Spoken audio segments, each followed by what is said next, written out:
First വിക്കി എന്ന് അവളെ പറഞ്ഞാ മനസ്സിലായ അവർക്ക് മനസ്സിലായി. ഓ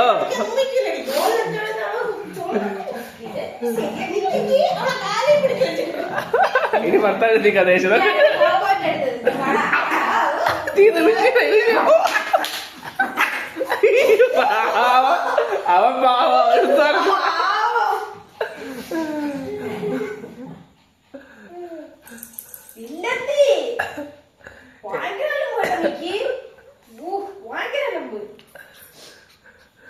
അതിന് ഞാൻ ഒന്നും അറിഞ്ഞില്ലേ.